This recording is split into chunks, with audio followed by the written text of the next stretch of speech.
Dari lahir sampai usianya 40 tahun, masyarakat Mekah mencintai beliau. Dek gaga to kabeci, na puji mana to Mekah. Bahkan orang Mekah memberi gelar Al-Amin, yang dipercaya. Ketika belum menjadi 40 tahun. Tapi ketika usianya 40 tahun, Allah kemudian takdirkan menjadi nabi dan rasul. Terima wahyu, Iqra bismi rabbikal ladzi khalaq. Setelah itu nabi kemudian menjadi nabi dan rasul. Nabi berdakwah, la ilaha illallah, tiada Tuhan selain Allah, jangan sembah kecuali Allah, Muhammad Rasulullah, Muhammad adalah utusan Allah. Dakwah awalnya sembunyi-sembunyi, hanya dari sahabat dekat, keluarga-keluarga dekat, sembunyi-sembunyi dakwah. Tapi akhirnya kafir Quraisy pun menciumnya. Abu Jahal, Abu Lahab, Abu Sofyan, Abu Gosok mulai marah. Ini ada nabi baru ini. Ada ini Muhammad bawa ajaran baru. Tiada Tuhan selain Allah. Jangan sembah kecuali Allah. Hanya satu Tuhan. Marah Abu Jahal. Dia bilang, bagaimana caranya ini agamanya Muhammad? Masa satu Tuhan? Bagaimana mau urus kalau satu ji Tuhan? Sekarang saja kita punya 4 Tuhan. Nah susah tak minta ampun. Kenapa? Saat itu kafir Quraisy 4 Tuhannya. Latah, Manat, Uzza, Hubal. 4 Tuhannya. Dan mereka membuat Tuhan dibikin seperti patung. Kualitasnya tergantung tingkat ekonominya. Orang kaya bikin Tuhannya dari emas. Ada tangannya, ada kakinya, ada kepalanya, ada badannya. Dibikin seperti patung lalu disembah. Yang agak kaya sedikit tepuk, perak, besi. Yang miskin, paling miskin, dia bikin Tuhannya dari apa? Tepung terigu. Dia bikin tangannya, dia bikin kakinya, dia bikin kepalanya. Baru dia sembah. Selesai dia sembah, malupui. Belok gajah. Dia lihatlah Tuhannya. Sudah disembah, dia bilang, Tuhan maafkan saya. Ganti yang lagi di. Sudah maki kesembah, sekarang saya lapar. Akhirnya apa? Nah ambil tangannya dia makan. Dia ambil kakinya dia makan. Dia ambil kepalanya dia makan. Habis dia makan Tuhannya. Itulah masyarakat jahiliyah zaman dulu. Sekejam-kejamnya bangsa Indonesia Pak. Sampai sekarang tidak ada yang pernah makan Tuhannya. Tapi kafir Quraisy awal-awal Islam ditegakkan, itu orang di sana dia makan Tuhannya. Abu Jahal mulai gelisah. Ini Muhammad makin hari makin berdakwah dengan terang-terangan. Akhirnya setelah Islamnya Abu Bakar, Umar bin Khattab. Umar masuk Islam. Tadinya keluar rumah mau membunuh Nabi. Dia bawa pedangnya. Dia menuju ke rumahnya Nabi. Dengan tiwat apa? Saya bunuh itu Muhammad. Kenapa? Gara-gara Muhammad kita di Mekah berpecah belah. Gara-gara Muhammad adik kakak bermusuhan. Gara-gara Muhammad bapak sama anak baku lawan. Gara-gara Muhammad suami istri bertengkar. Berpecah belah kita di Mekah ini. Umar marah. Dia mau pergi bunuh Muhammad. Di jalan ketemu sama temannya. Umar, mau kau pergi mana? Saya mau pergi bunuh itu Muhammad. Tidak salah. Maksudmu? Kenapa tahu kau mau bunuh Muhammad? Dia bilang gara-gara dia orang berpecah belah. Masa Muhammad mau kau bunuh adikmu sudah lebih dulu masuk Islam? Maksudmu apa? Itu Fatimah adikmu sudah masuk Islam. Tojengko, betulkah? Balik haluan Umar. Tidak jadi ke rumahnya Muhammad. Dia datangi rumahnya. Adiknya, Fatimah. Dia ketuk pintu. Fatimah di dalam sama suaminya lagi belajar mengaji. Dia baca itu Al-Quran. Langsung, siapa? Umar. Malah ngasih di dalam. Mati mi kacau ini. Kacau mengi. Mapasimum miseng Umar ini. Begitu Umar buka pintu rumahnya. Dia angkat itu iparnya. Dia cekek lehernya. Dia banting. Ternyata kau masuk Islam rupanya sembunyi-sembunyi. Adiknya si Fatimah. Dia lihat suaminya kau dibanting. Sesak napas dicekek lehernya. Dia tarik Umar. Umar jangan kau mati suamiku. Kau juga jangan kau banyak bicara situ. Disikut adiknya. Robek bibirnya. Jatuh. Fatimah lalu berkata. Umar kenapa kah saya masuk Islam? Marah kok. Marah kok kalau mau kau marah. kau bisa kuasai fisikku, kau bisa jaga fisikku, tapi kau tidak bisa hancurkan akidahku. La ilaha illallah Muhammad Rasulullah. Umar kaget. Barusannya ini adekku lawan kak. Akhirnya Umar mundur, duduk sambil merenung. Pasti ada sesuatu ini. Barusannya ini adekku lawan kak. Duduk dia merenung. Dia ingin menenangkan hati adeknya. Minta maaf kak adek. Saya hilap. Jangan kau sentuh saya, kau kafir. Adeknya makin kelihatan tegasnya. Duduklah dia. Tiba-tiba dibawa kain, dibawa tempat duduknya itu. Fatimah dilihat ada gundukan-gundukan. Apa? Tulisan Al-Quran yang ditulis di kulit unta. Umar bilang, apa itu? Kitab suci. Nabi bilang, Umar kasih lihat saya kak. Tidak boleh. Ini tidak boleh disentuh orang kafir. Kasih lihat mah dulu. Sekeknya ini. Tentu dalam riwayat tidak Nabi bilang sekeknya ini. Ini bahasanya Ustaz Das'ad. Supaya enak didengar toh. Ya Ustaz zaman now. Kasih lihat madu bilang boleh lagi, tapi piko dulu cuci tanganmu. Ini kitab suci, tidak boleh disentuh oleh sembarangan.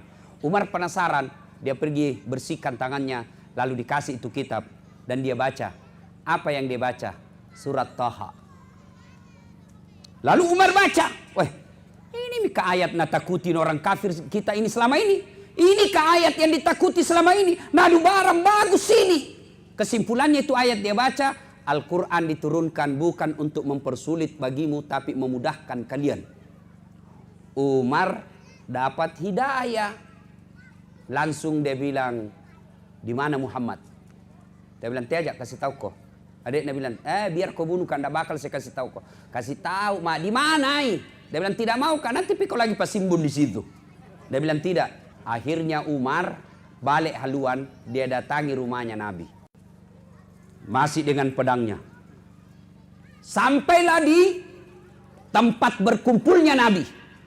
Dia ketuk pintu Umar.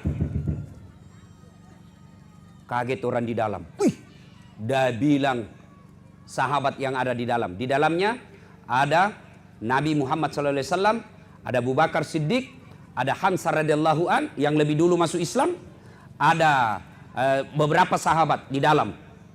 Ada juga Mu'adz bin Jabal. Push. Ketuk. Kaget orang semua di dalam. Umar, mati nih. Dia bawa pedang. Nabi bilang Hamzah, buka. Karena Hamzah juga preman pak. Jago tongi. Dia rewatong. Pamannya Nabi. Nabi bilang Hamzah, buka. Kalau dia bermaksud baik, alhamdulillah kalau dapat hidayah, kita terima baik-baik. Kalau dia bermaksud jahat, borongi. Yang kebanyakan di dalam tuh. Diborongi kalau macam-macam nih. Buka pintu. Begitu buka pintu, Hamzah langsung maju. Dia buka, dia ambil lehernya Umar, dia banting ke dinding. Kenapa kau datang ke sini bawa pedang? Nabi bilang Umar, aina Muhammad? Mana Muhammad? Langsung kedengaran suara dari kamar. Nabi berkata, kasih jalan. Ya Umar, mari. Disambut. Lalu Umar berkata apa? Ya Muhammad, saksikan la ilaha illallah Muhammad Rasulullah. Tiada Tuhan selain Allah dan Muhammad adalah Rasul Allah. Sahabat yang hadir pada saat itu langsung takbir. Allahu Akbar, Allahu Akbar, Allahu Akbar. Lalu Umar berikrar. Kalian semua lebih dulu masuk Islam. Saya akan kejar ketinggalanku. Mulai hari ini saya akan lakukan sebaik-baiknya untuk membela agama Allah. Lalu Umar punya usul. Ya Muhammad. Kenapa Umar? Ini kan dakwah yang kita sampaikan anu cocok. Yang kita mau sampaikan ini barang bagus. Kenapa kita coko-coko? Kenapa kita dakwah sembunyi-sembunyi? Apa kata Nabi? Umar, saya tahu yang kita sampaikan ini barang baik. Tapi kau tahu mito kita minoritas. Kita sedikit di sini di Mekah. Mereka banyak. Kalau kita dakwah terang-terang, habis kita. Napas sakit. Apa kata Umar? Tenangki Nabi. Nakke pallapi arona. Saya yang lindungi. Kalau ada yang coba ganggu kamu ya Muhammad, ada yang coba halangi dakwamu, saya yang hadapi. Kenapa? Di Mekah memang pada saat itu Pak, tidak ada yang kali Umar berkelahi. Maknanya Pak, itu yang jago-jago berkelahi bersahabat ki sama ustaz. Jo pareman-pareman kah, yang banyak tatonya, sahabat ki ustaz. Lindungi ustaz. jangan malah dipersekusi, jangan dikejar-kejar, jangan malah dilarang dakwah, pakai aparat untuk mengganggu dakwah. Kau bisa berkuasa 5 tahun, paling lama 10 tahun, tapi nak tunggu kau malah kalah maut. Pas sangkai kedomu. Akhirnya mulailah Nabi dakwah terang-terangan. Sebelum Umar masuk Islam, dakwah sembunyi-sembunyi. Setelah Umar masuk Islam, dakwah kemudian dilakukan terang-terangan. Bahkan secara terbuka. Kalau tadinya Nabi sembunyi-sembunyi, kemudian setelah Umar masuk Islam, sahabat kelilingi Ka'bah sambil mengucapkan La ilaha illallah, La ilaha illallah. Mereka bergerombol. Melihat ini, Nabi dan para sahabat keliling Ka'bah sambil tahlil, La ilaha illallah, La ilaha illallah. Didengar sama Abu Jahal yang lagi rapat. Nabi bilang Abu Jahal, kurang ajar, berani nih, terang-terangan nih. Abu Jahal keluar, dia mau hampiri Muhammad, dia mau hantam Muhammad. Tiba-tiba ditarik sama Abu Lahab. Hehehe. Hati-hati kok, ada Umar di dalam. Bisa kau lawan Umar? Ya tadinya mau maju, mundur. Aku ada singa lapar. Mundur.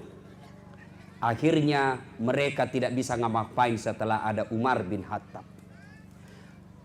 Suatu ketika mereka rapat. Abu Jahal, Abu Lahab, Abu Sufyan rapat. Saudara-saudara sekalian, Muhammad ini pergerakannya semakin agresif. Muhammad dakwanya semakin terbuka, makin banyak pengikutnya. Kita apa ini? Bahaya agama nenek moyang kita, terancam. Ada yang usul. Ketua sidang, apa? Bagaimana kalau kita kumpul uang, sogok Muhammad? Apa Nabi bilang ketua sidang? Mohon maaf, Muhammad bukan pejabat Indonesia. Kasih uang, habis perkara.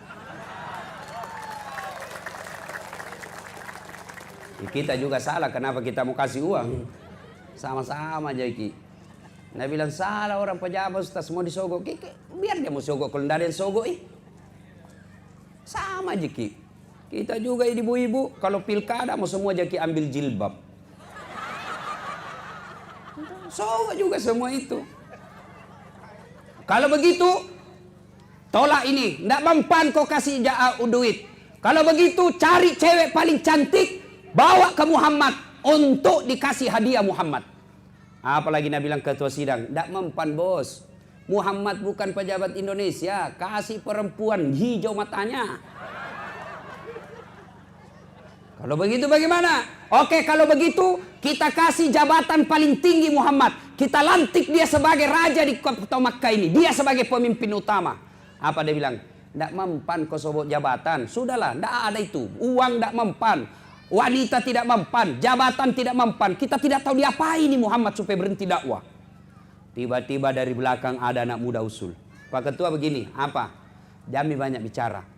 Uno wawan nih, bunuh nih saja. Dia bilang ini ketua sidang, masalahnya Muhammad juga ada sukunya. Dia punya Bani Hashim. Kalau Muhammad dibunuh pasti ngamuk Bani Hashim. Sama lah kira-kira kalau kita di sini kan ada Jawa, ada Bugis, ada Makassar, ada Toraja, ada Ndrekang. Ya kira-kira satulah suku. Nah bilang kalau dibunuh suku yang lain ngamuk. Gampang. Supaya dia tidak macam-macam ini Bani Hashim diborongi. Semua kepala suku diajak kita supaya kalau marah Bani Hashim diborongi semua suku yang ada di sini. Bagaimana? Setuju? Setuju. Cocok kita wah. Kapan? Jangan lama-lama. Besok malam. Oke. Rapat memutuskan. Muhammad besok malam diadakan pembunuhan. Rapat memutuskan ini rahasia negara. Tidak boleh ada yang bocorkan. Setuju? Setuju. Siapa yang bocorkan kita pancung kepalanya. Setuju? Setuju. Rahasia negara.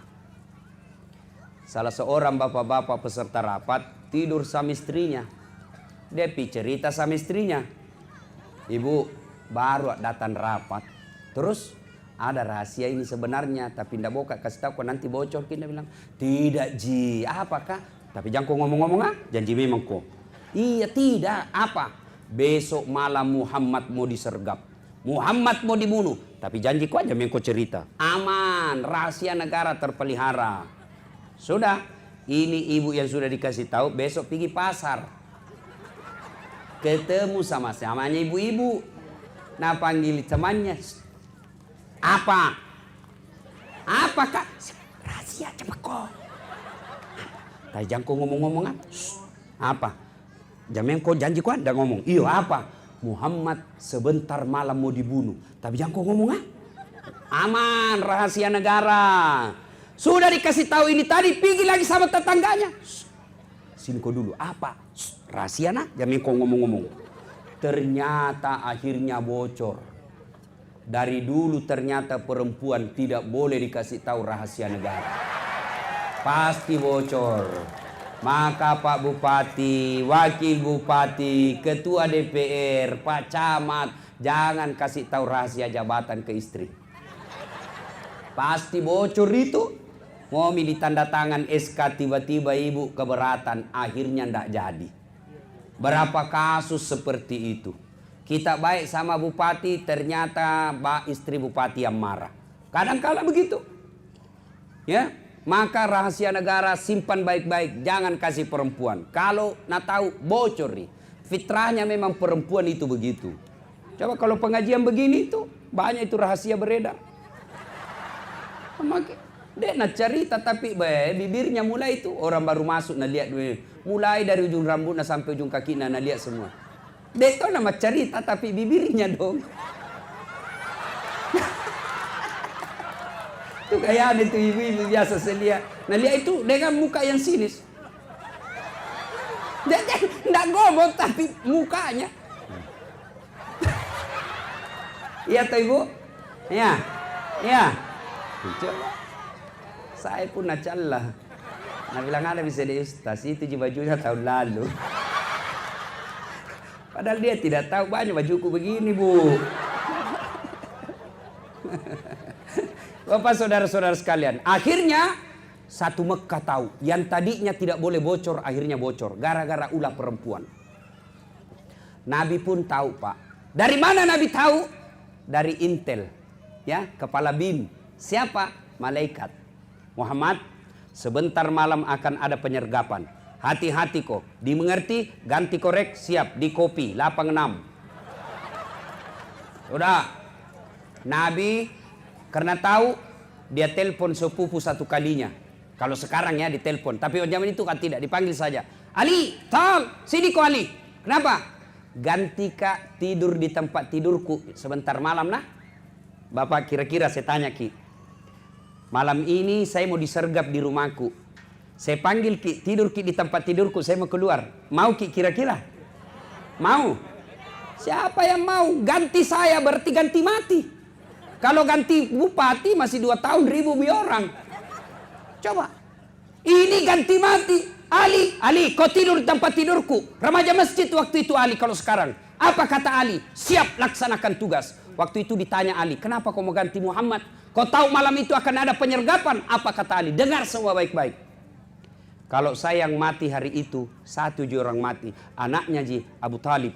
Tapi kalau Muhammad yang mati pada malam itu, bukan satu manusia yang mati, tapi cahaya kebenaran akan mati dan redup ini dunia. Ini yang begini mesti. Biar saya mati yang penting Islam tegak. Biar saya mati yang penting dakwah jalan. Nah itu. Akhirnya apa? Ali datang. Disergaplah, dikepunglah rumahnya Nabi. Yang kepung ini pasukan-pasukan khusus. Dikepung rumahnya Nabi. Ya kira-kira kalau sekarang Densus. Detasmen khusus. Kepung. Yang jago semua berkelahi pak. Allah perintahkan Jibril. Jibril, suruh kau Muhammad baca ini ayatku. Ada yang tahu? Ayat yang dibaca Nabi? Ada yang tahu? Saya kasih hadiah kalau ada yang tahu. Nah, apa ayatnya? Nah, ini hadiah. Dari kau sini, kasih kau hadiah. Cepat kau. Cepat kau, kasih kau hadiah. Cepat. Jangan kau malu-malu. Lentong itu kalau uang ustaz dengan uang bupati. Hadiahmu ini dek. Ya, makasih. Ayat yang dia baca, Allah perintahkan. Baca ini ayat. Bismillahirrahmanirrahim. Wa ja'alna min baini aydihim sadda wa min halfihim sadda fa'agasainahum fahum la yubsirun. Di muka mereka kami pasang dinding, belakang mereka kami pasang dinding, kiri kanan mereka pasang dinding, seolah-olah mereka tidak melihatnya. Mereka seolah buta. Nabi lewat tidak ada yang lihat.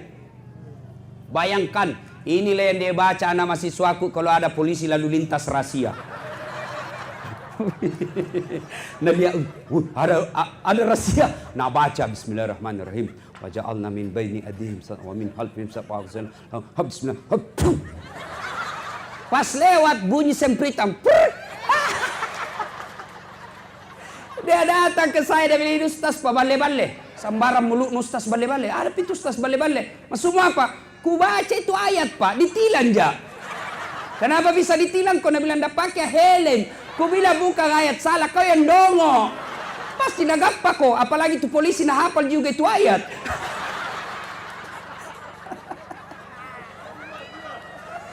Ada bapak-bapak juga dan coba tunggu. Tengah malam baru datang. Padahal istrinya sudah tunggu dari dah. Mau nak baca dong. Kamu baca kau tu.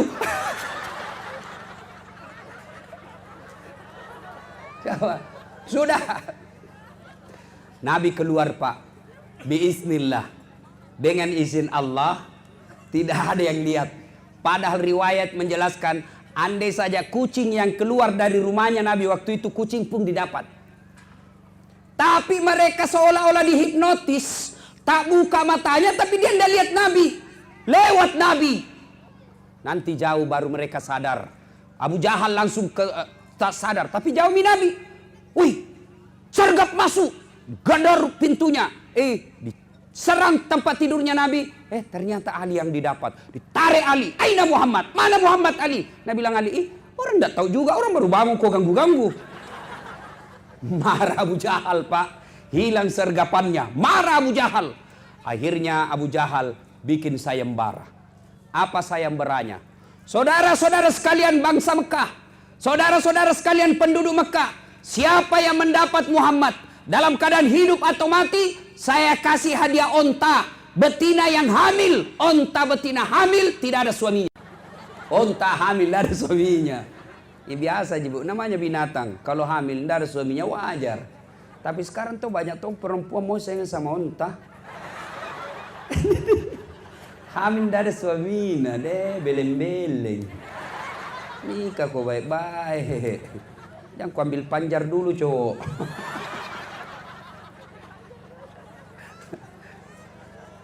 Tahu ndak itu, Pak? Kira-kira Pak Bupati kalau 100 ekor onta itu kurang lebih sekarang 2,5 miliar. Sekarang itu satu onta 25 juta kali 100 ekor. Berapa? 2,5 miliar toh. Abu Jahal bilang begini, siapa yang tangkap Muhammad saya kasih hadiah 2,5 miliar. Geger Mekah. Wih, besarnya hadiahnya.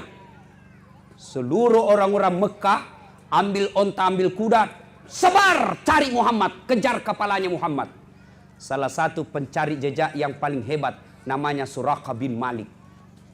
Suraqah bin Malik. Ini Suraqah hebatnya, dia tidak perlu lihat jejak, Pak. Dia tidak perlu ini ada bekas-bekas onta, ada bekas-bekas kuda. Apa? Penciumannya hebat, Pak. Endusannya, dia cuma begini. Dia bisa tahu, oh di arah kanan, oh arah kiri. Das Atlatif. Kenapa? Bau Rexona.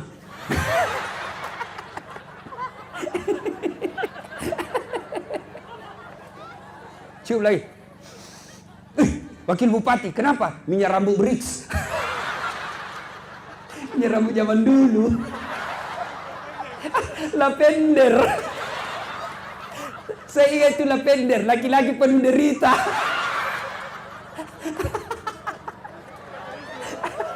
Warna hijau, naik sedikit menjadi minyak kemiri. Kalau upacara keluar semua di sini. Nggak ada nih sekarang, nggak ada nih. Dulu kalau dipakai bukan satu jari, 2 jari kok bina. Lewat penuh debu. Ini Suraqah hebatnya, dia cium-cium saja, Pak. Kanan, kiri, kanan. Hebatnya itu cari jejak, Pak. Dia dapat Nabi bersama Abu Bakar. Lalu dia dekati, Pak. Dia kencangkan kudanya. Tapi apa yang terjadi? Kudanya langsung standing, jumpingi, Pak.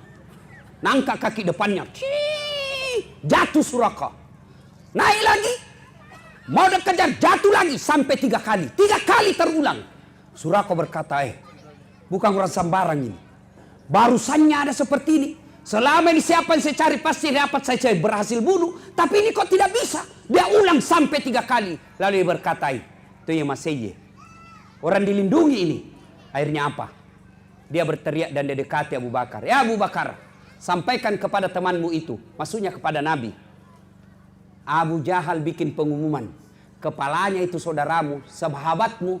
Itu hadiahnya 100 ekor onta. Semua orang-orang yang benci sekarang lagi cari kamu. Sembunyi kau cepat. Ini ada bekal saya bawa. Bekal yang saya bawa untuk mengejar kamu. Karena bawa bekal karena mau perjalanan jauh. Ini ambil, kau nikmati. Lalu Suraka berkata, La ilaha illallah Muhammad Rasulullah. Tiada Tuhan selain Allah, Muhammad Rasulullah. Ambil ini bekalku. Hari ini saya masuk Islam. Ya Abu Bakar, ambil ini. Lalu Nabi berkata, ya Suraka, kalau kau betul menolong kami, tolong bantu saya. Bagaimana caranya supaya itu yang carikan dan dapat kak. Baik kalau begitu. Suraka, termasuk Umar bin Khattab, keluar rumah ingin membunuh Nabi. Keluar rumahnya murka, keluar rumahnya jengkel. Tapi pulang dapat hidayah. Kita sebagian umat Islam, keluar rumah bawa dalam keadaan Islam. Tapi pulang bawa murka Allah. Berapa banyak orang sholat subuh dimulai pagi hari. Sholat duha di pagi hari. Keluar rumahnya. Tapi apa dia bawa pulang? Murka Allah. Apa dia bawa murka Allah? Bawa barang haram. Suraka bin Malik, Umar bin Khattab, keluar dalam keadaan marah, jengkel. Dapat hidayah pulang ke rumahnya. Mudah-mudahan kita ini Pak pulang pengajian juga. Bawa hidayah pulang ke rumah. Jangan sampai kita kurang dari sini tidak ada hidayah yang kita bawa pulang. Akhirnya Suraka balik ketemu sama yang mau mengejar Nabi. Nabi bilang Suraka, oi cikali, ajak mulalo ke. Dek nagaga, kurang mulalo ya. Saya sudah sisir ini. Tidak ada Muhammad di sini. Sudah mau, jangan kau lewat sini. Orang semua percaya karena Suraka orang hebat. Akhirnya mereka pulang. Pulang, tapi Abu Jahal tidak putus asa. Tetap saja dia kejar. Akhirnya Nabi masuk ke Gua Zur. Tahu Gua Zur Pak? Ibu bapak yang pernah ke Tanah Suci, biasanya kan kalau kita wisata, tur, itu kan dikasih dibawa di situ di atas gunung, dibawa gunung, ditunjukkan oh itu Gua Zur. Disitulah Nabi dulu bersembunyi waktu dikejar. Gua Zur saya pernah naik Pak, kurang lebih 3 jam baru kita sampai. Ya, itu kalau kita berdiri di depannya mulut gua, begini kiliai, pasti didapat itu orang sembunyi di dalam, pasti didapat. Abu Jahal dapat itu Gua Zur. Nabi sembunyi di dalamnya. Abu Jahal ngintip. Gemetar Abu Bakar. Nabi bilang mati maki. Tidak apa maki ini Muhammad. Itombak nih. Mati nih tawe kasih. Lawat nih. Iruntuk nih. Tapi apa kata Nabi? Nabi tepuk pundaknya Abu Bakar. Ya Abu Bakar. La tahzan. Innallaha ma'ana. Abu Bakar. Jangan kau takut. Jangan kau cemas. Jangan ragu. Jangan sedih. Innallaha ma'ana. Allah bersama dengan kita. Akhirnya apa? Turun pertolongan Allah Pak. Apa yang Allah kirim? Burung ababil seperti hancurkan pasukannya Abraha ketika mau hancurkan Ka'bah? Bukan burung ababil. Apakah Nabi Allah mengirimkan pertolongannya melalui malaikat seperti ketika perang Badar? Bukan. Lalu apa yang Allah kirim? Makhluk yang sangat rapuh. Apa itu? Laba-laba. Tahu laba-laba? Tahu laba-laba? Bahasa Parisnya garangkang. Paris itu Bu, Pare-Pare dan sekitarnya. Tuh. Ini garangkang. Laba-laba bikin sarang. Pernah lihat sarang laba-laba? Pernah lihat sarang laba-laba? Coba lihat itu sarang laba-laba. Rapuh, itu ambil pulpen, sarang laba-laba, simpan di atasnya sarang laba-laba, pasti robek. Tapi yang perjara, kalau Allah tolong kita, kalau Allah yang bantu kita, sarang laba-laba mengalahkan pasukan-pasukan pilihannya Abu Jahal. Apa dia bilang Abu Jahal? Tidak mungkin ada Muhammad. Kalau ada Muhammad di dalam gua ini, pasti robek ini sarang.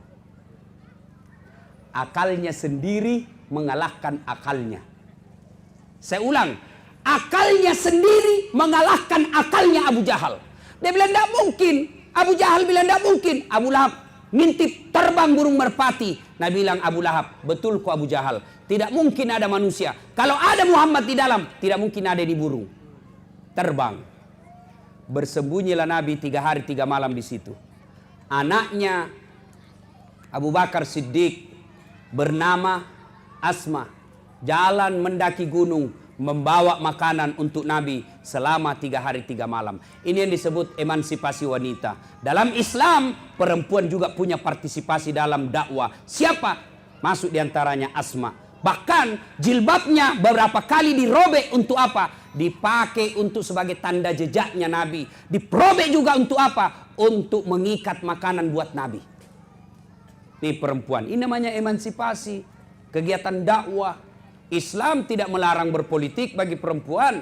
Islam tidak melarang perempuan untuk jadi bupati. Islam tidak melarang perempuan untuk berpolitik dan lain sebagainya. Tapi tetap tugas utamanya merawat suami, mengurus anak. Boleh ibu jadi camat, tapi tetap ngurus suami. Tapi kalau ibu jadi pejabat, suami berantakan, maka ibu tidak ada nilainya di hadapan Allah. Di depan manusia ibu hina, tapi di akhirat nanti ibu akan sengsara karena menelantarkan suami. Ini yang banyak dia lakukan sekarang ibu-ibu. Menelantarkan suami, makutu, disuruh tidak mau. Yang dia kerja apa? Remote control saja, selalu nak pegang di televisi. Suaminya pulang kerja mau makan, nak bilang cerewet ini laki-laki. Itu Indomie masak. Baru suaminya takut juga sama istrinya. Ada di sini suami takut istri? Ada? Ada? Berhenti jadi laki-laki, masa takut sama istri? Bagaimana caranya kita mau takut sama istri? Nah semua gaji tak tiap bulan nak ambil. Kita belikan rumah, dibelikan mobil, dicicilkan semua. Badak-badak nak kita belikan, gencun nak kita belikan. Masa kita mau takut sama dia? Tidak masuk di akal. Ya toh? Jangan kita takut. Apalagi kita gagal beribadah gara-gara takut sama istri. Tidak boleh. Kita juga ibu jangan kasih takut-takut suami kita. Baru 1 jam menelpon. Di mana kok? Di mana kok? Ingat saya ingat sekali saya itu orang dulu. Kalau mau pergi jalan nak bertanya, marah mama tak. Ma, melok kilo kega. Hei, pacila kala kaya nana iye. Iya itu zaman dulu. Bagaimana suami tak mau kreatif cari nafkah? Baru 1 jam ditelepon. Di mana kok pak? Di mana kok? Ada aja di kantor. Balik kok. Foto dulu baru kirim. Batina na sisa suami ini. Cilaka. Baik gitu kalau rajin. Makutu Tomi. Pas nimpuruan. Namo pembantu meloto nampurui. Siapa tahu mau ambil suami tak? Ya bu. Bu. Alhamdulillah kuliah ini ibu-ibu baik semua aja tahu. Bu. Ada yang pernah tanya ke Ustaz. Suamiku tidak sholat. Suamiku tukang judi. Ganti-ganti perempuan. Apa yang saya harus lakukan Ustaz? Saya bilang tidak ada pilihan lain. Sabar. Sabar. Maksudnya apa Ustaz? Tidak semua Allah uji dengan seperti itu.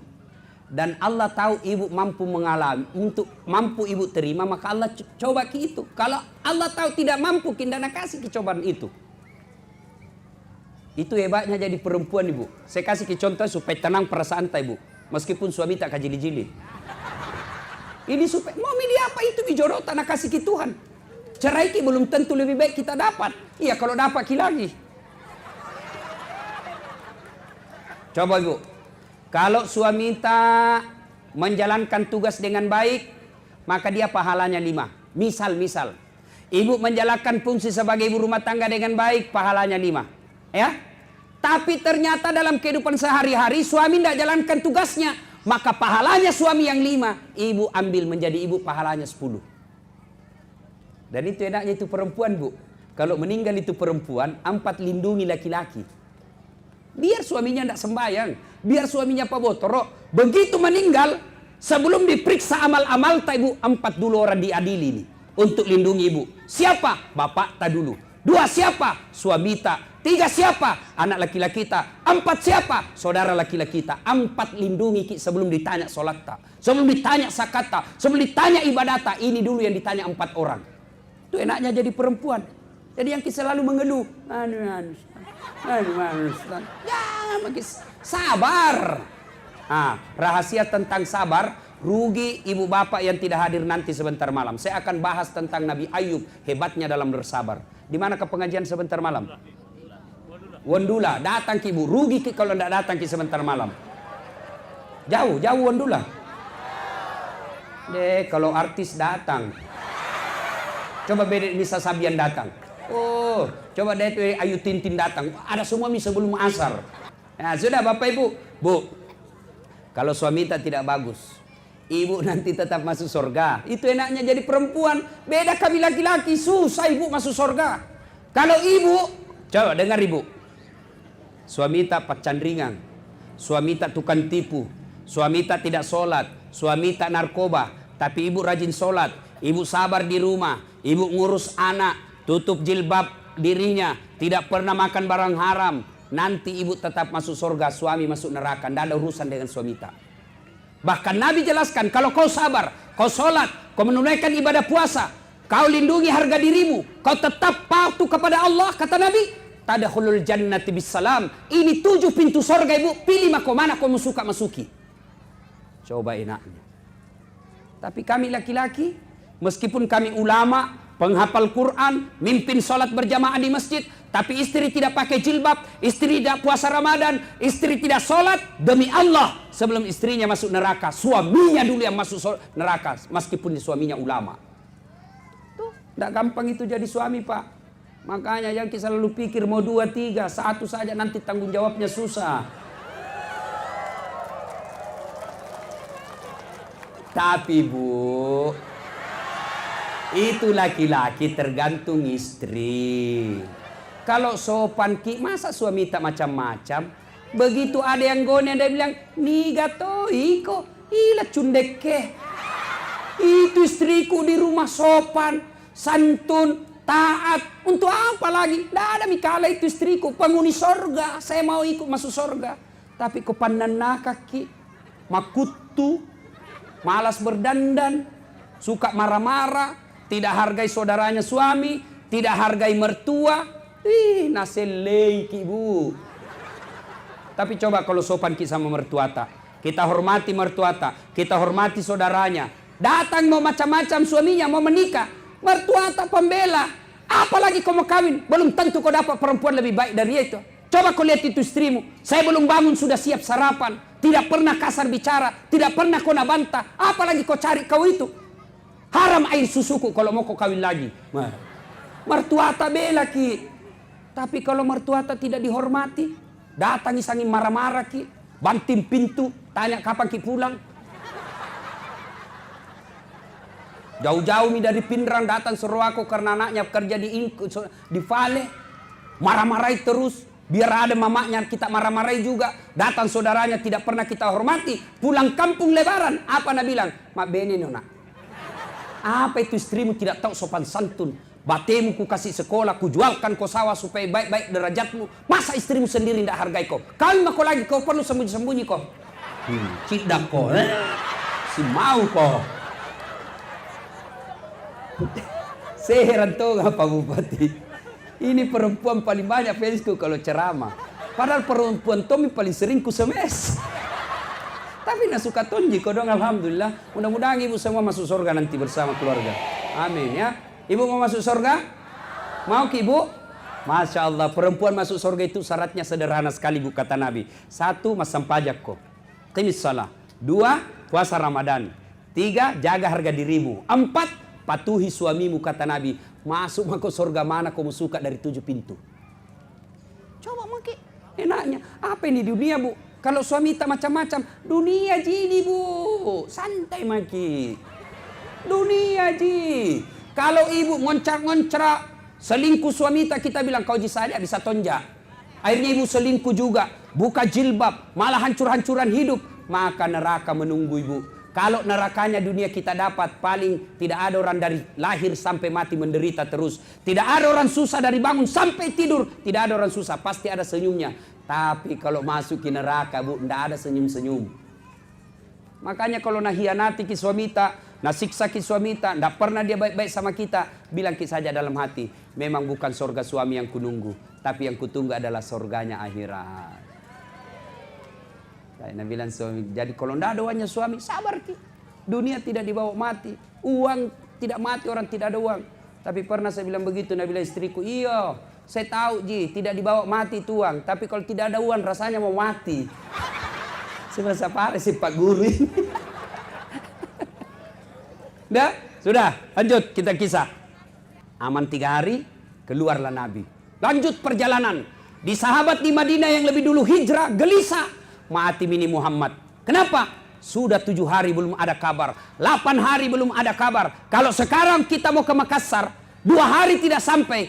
Tidak ada masalah. Kenapa? Ditelepon orang di Makassar. Tanam makwa, mobil macet. Kempes bannya, tidak bisa goyang sama sekali. Keluarga bisa tenang. Kenapa? Tahu sebabnya. Tapi pada zaman itu semua gelisah. Kenapa? Tidak ada telepon. Mati mini kode Muhammad ini. Dikejar, hancur mini. Kejar. Tunggu. 9 hari tidak ada kabar. 10 hari tidak kabar. Makkah Madinah 500 km. Hari ke-11 barulah ada kelihatan. Tunggu. Di jauh kejauhan tampak. Ada seperti kalau kuda lahir di padang. Kan ada itu debu yang terbang-terbang. Lalu sahabat berkata, wih ada terbang-terbang debu, mungkin Nabi. Makin dekat, kelihatan. Wih Abu Bakar bersama Nabi. Maka disambutlah. Tala'al badru alaina min saniyatil wada. Itulah lagu penyambutannya Nabi. Nah sampailah Nabi. Kemudian Nabi diajak, ya Rasulullah, bermalamlah di rumah saya, kata sahabat yang dari Mekah, dari Madinah. Ya Rasulullah, rumahku lebih besar. Ada lagi yang satu, ya Rasulullah, rumahku, ambil sekalian rumahku. Ada sahabat Nabi namanya Abu Ayyub Al-Ansari. Itulah yang diterima Nabi. Nabi dihidangkan, dijamu dengan baik. Lalu Nabi berkata, tergantung ontaku. Di mana dia singgah, di situ saya bermalam. Ontanya Nabi namanya Kaswa. Nabi itu Pak, semua aksesoris hidupnya ada namanya. Tongkatnya dikasih nama Ainun. Ya, semua ada nama-namanya Pak. Maka salah dan keliru orang yang mengatakan apa arti sebuah nama. Coba kalau tidak ada semua nama mata di sini. Coba Mi, bagaimana kita aku panggil? Coba kalau ini semua caleg tidak ada namanya. Bagaimana dicoblos? Kalau tidak ada nama, bagaimana kita kampanye? Bodoh itu orang kalau orang bilang apa arti sebuah nama. Sebut Minamata, paling tidak 2 aku tahu, agama dengan suku. Sebut Minamata. Abdurrahman, Muslim. Coba nama suku saya bisa tahu. Siapa namamu? Ambot Dalle. Pasti Bugis. Ambot Dalle tidak mungkin Jawa. Mana Jawa Ambot Dalle? Kalau Margono, iya. Masa Jawa Ambot Dalle? Itu orang Bugis itu ada tuh. Saya ingin sama Udin sedunia. Ada tuh namanya Ambok sedunia. Ambok yang banyak rezekinya, Ambot Dalle. Ambok yang untung terus bisnisnya, Ambok Upe. Ambok tidak pernah lolos, Ambok Saka. Ambok yang banyak di bengkel, Ambok Tang.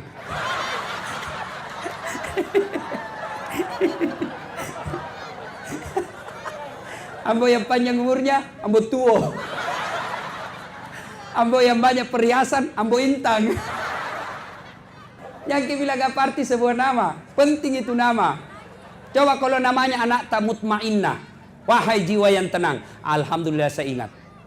Ibu, ada kesalahan perempuan Islam sekarang ini. Itu jelas dalam Quran. Dilarang merubah nama orang tua. Misal, namanya anaknya Naurah. Bapaknya Nasrun. Begitu sudah menikah, namanya suaminya Das'at. Menjadi Naurah Das'at. Haram. Tidak boleh. Tetap namanya ibu Naurah Nasrun. Coba, kenapa bisa tidak boleh Ustaz? Karena mengaburkan. Misal saya namanya istriku kan Naurah Nasrun. Menikah kita pakai budaya barat. Menjadi Naurah Das'at. Jadi lari anakku nanti saya kasih juga misalnya Fatimah Das'at. Berarti Naurah dengan Fatimah saudara karena Das'at sama-sama di belakang. Siapa yang pernah dengar namanya Fatimah? Khadijah. Istri Nabi. Apa pernah disebut Khadijah Muhammad? Tidak. Seperti disebut Khadijah binti Khuwailid. Istri Nabi Aisyah binti Abu Bakar Siddiq. Bukan namanya Muhammad di belakang. Ya, yang kasih salah-salah. Tulis baik-baik nama tak, terutama yang ada Muhammadnya. Tulis baik-baik. Jangan tulis nama Muhammad F. Namanya Muhammad Faisal. Nah tulis apa? M Faisal. Apa itu M? Minum, makan. Tulis baik-baik itu. Lebih baik F-nya kau singkat. Muhammad F.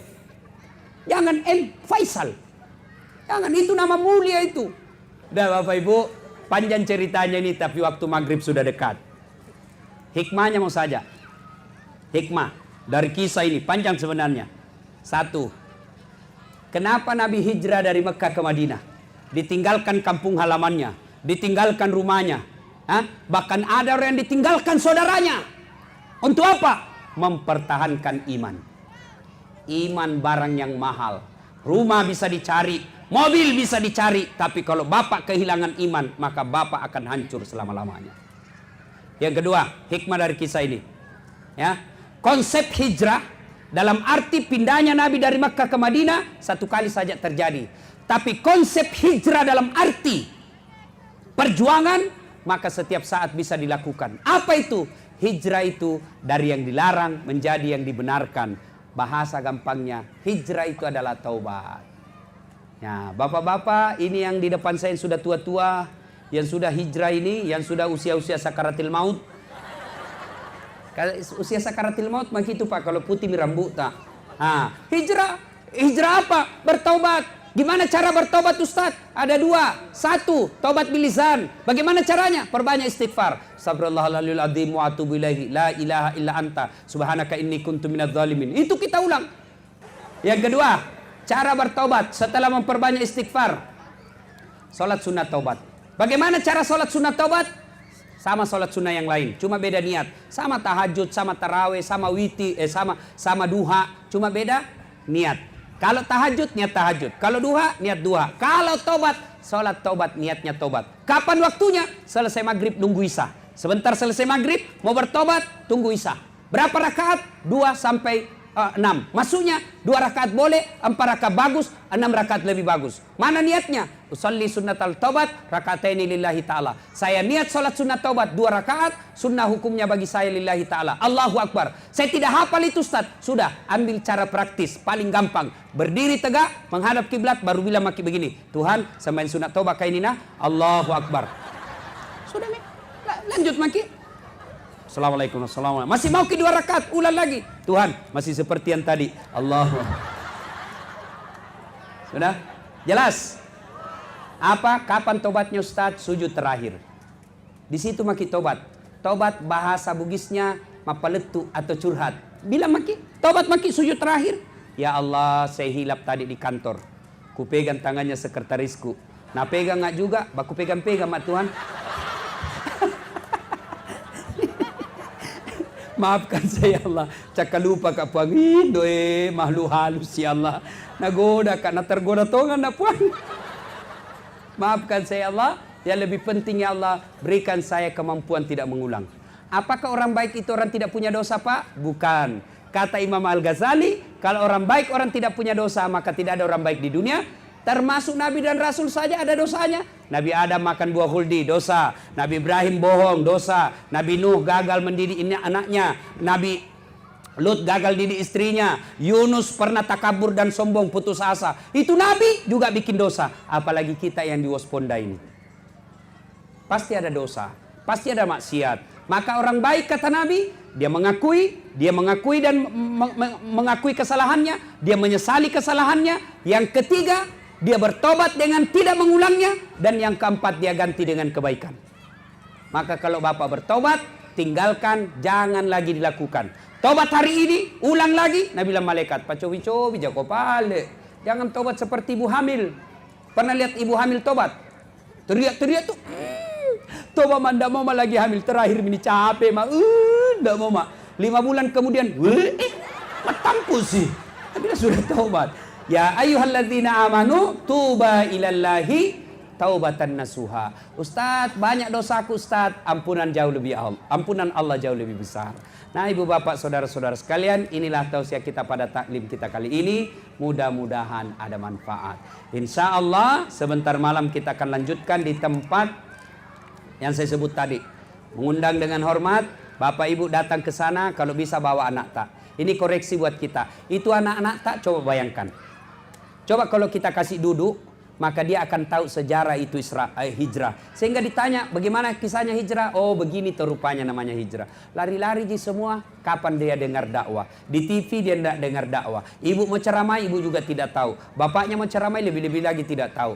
Maka ketika ada pengajian begini, Pak, suruh duduk anak tadi depan tak. Kalau perlu kasih uang, dengar kau itu Ustaz ceramah, saya kasih kau uang 20.000.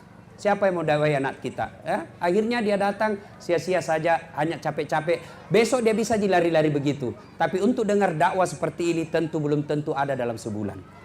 Maka keliru kalau kita hadirkan anak tak lalu kita lepas pergi main. Coba lihat orang Kristen. Waktu saya SMP sampai kuliah, Pak, saya selalu datang ke tempat-tempat gereja di Makassar. Mereka itu kalau dia bawa anaknya apa? Begini caranya. Duduk konak dengar itu pastor pendeta ceramah.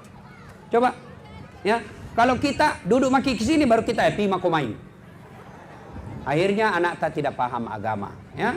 Mudah-mudahan dia akan datang anak-anak kita hadirkan dalam dakwah-dakwah. Terima kasih seperti ini. Terima kasih Pak Bupati, Pak Wakil Bupati. Pak Wakil Bupati juga ini sedikit lagi Ustadz. Tiap hari nak kiringi ke ceramah tiap hari. Hebat tuh ini Pak. Berapa puluhan itu pejabat saya kenal.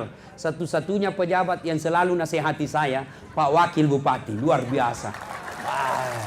Tiap hari 2 itu ceramah nak kirimi ke 1 pagi. Tapi kadang-kala ceramah kutonyi nak kirim ke saya.